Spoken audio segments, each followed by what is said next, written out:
SliceView is a valuable tool for verifying part designs before printing, and it can help illuminate potential issues and improvements ahead of time. The first benefit of SliceView is that which was explored extensively in the prior video. SliceView allows for experimentation with different materials and fill styles. This is most valuable when the material for printing this part is variable. Viewing the exact toolpaths that the printer will follow for each style may reveal areas where one style uses a preferable approach to another. For example, particularly narrow walls and other fine features may have too little cross-sectional area to fill sufficiently using certain honeycomb fill styles. Narrow walls that suffer from this effect may have gaps that weaken their structure, and similar gaps can become apparent on other very small features like these. SliceView can also be useful for verifying that support structures are generated appropriately before generating the final print job.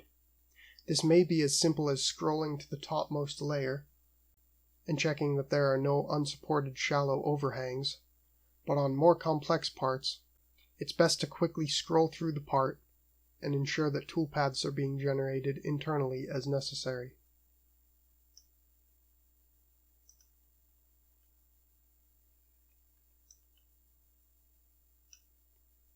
Some models are not quite designed for 3D printing, and it can sometimes be challenging to generate appropriate toolpaths for a model when portions of the geometry are missing, intersected, or otherwise broken. If it appears that such damages are present on a given model, SliceView is a necessary tool for verifying whether the slicer will handle the geometry as intended or whether the model will need to be adjusted externally before slicing. Selecting Highlight Boundary from the Options menu will highlight any openings in each surface in red, which will help identify the most likely obstacles for the slicer. While most of this model slices correctly, a few layers are interpreted as thin-walled surfaces.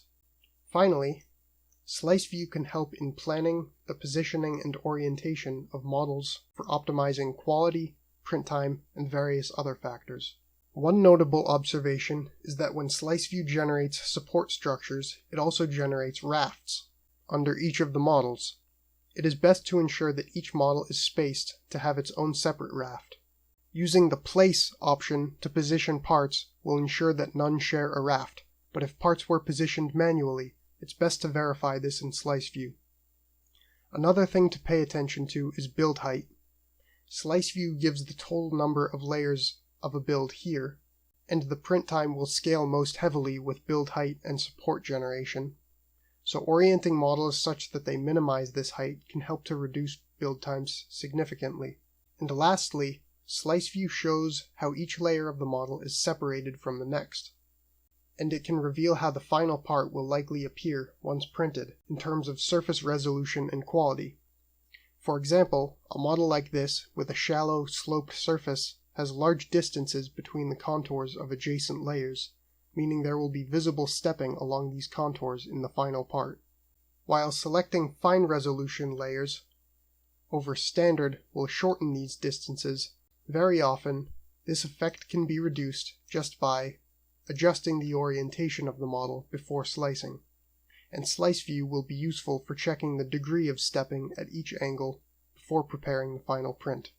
Sometimes, features like surface finish and print time have conflicting influences on the optimal orientation, and in these cases, those features will just need to be prioritized and compromised. That's all you need to know to use OneTouch's SliceView mode for verifying and planning before beginning your print jobs. This concludes the OneTouch SliceView tutorial. Thank you for watching.